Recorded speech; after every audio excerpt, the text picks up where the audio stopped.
along. I'll start off with Michel Noel.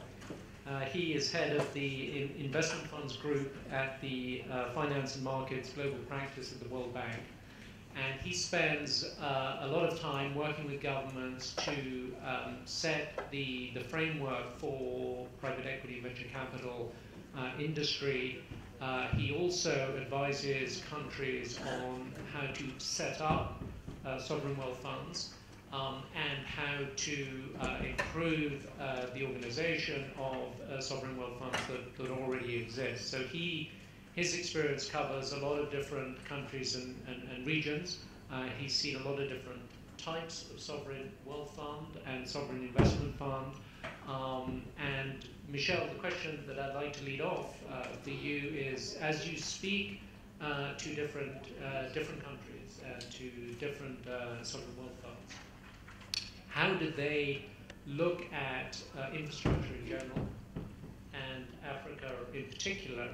And what sort of recommendations do you give them when they think about going into this particular asset class? Michel. Gavin, thank you very much. First of all, I would like to thank Africa Investor for their kind invitation to this panel. It's a great pleasure to be there. First of all, I think that when we deal with this universe around emerging markets and developing countries, we are dealing with two types of funds, basically. We are dealing with technically sovereign wealth funds that are managing the reserves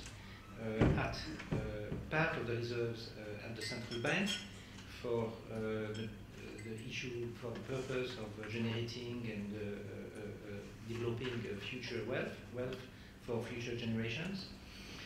And we, as part of that, from a macroeconomic perspective, these sovereign wealth funds face the choice of savings abroad versus investing domestically.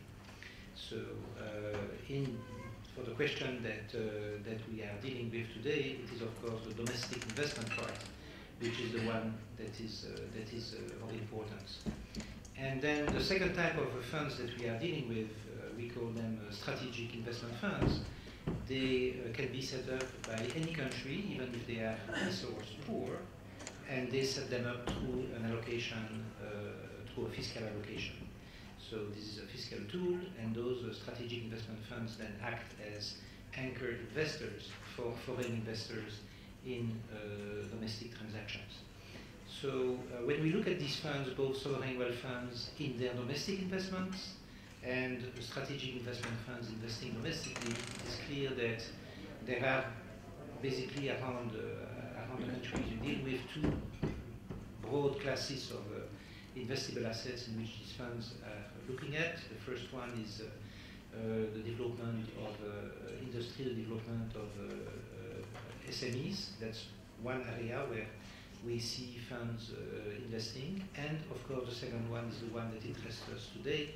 It is investments in infrastructure, in particular in public-private partnerships. And how do we approach this? When we help set up these funds, I think that the main theme is to try to have a governance structure which is as private-like as possible. Of course, these funds are owned by the government, but the way in which we set them up, they can be set up in a way that mimics a private sector structure, which in turn then makes their operations attractive as a partner to attract international investors. In practice, what would it mean? It would mean that try to separate as much as possible the ownership function from the fund management function.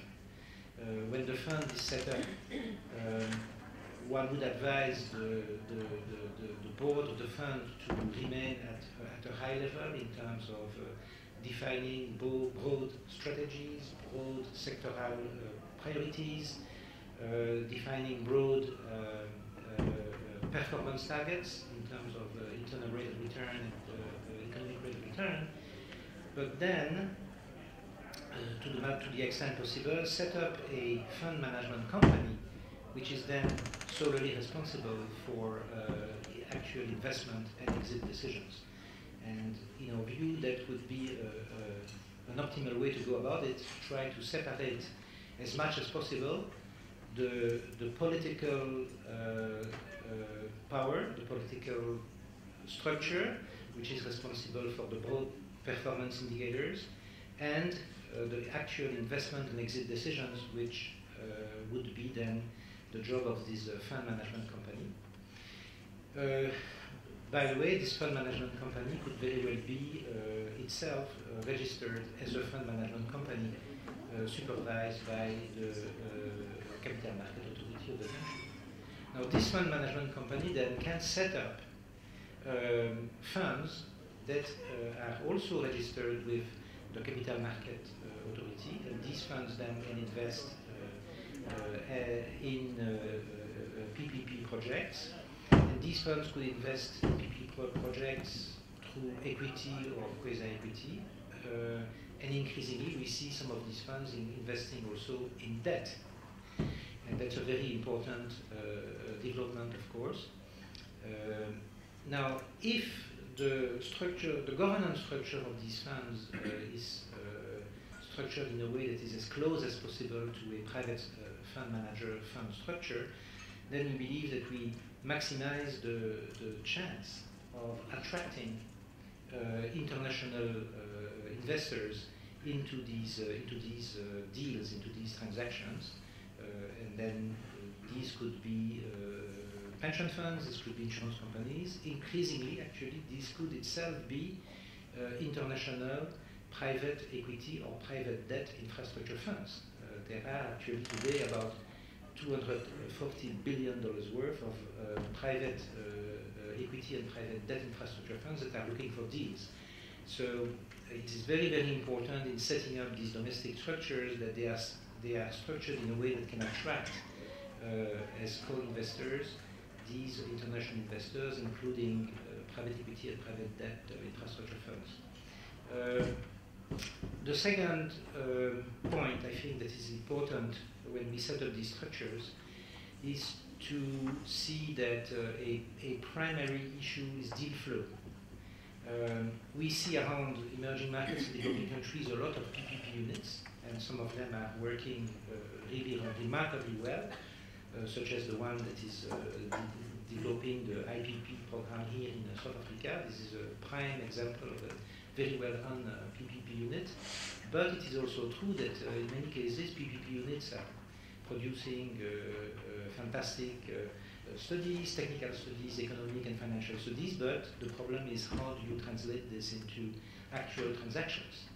And that's where when one sets up the domestic component of a sovereign wealth fund or a strategic investment fund, it may be a good idea to think about setting up a project venture company whose job it is to source, develop projects all the way to transaction. That could be an interesting dimension.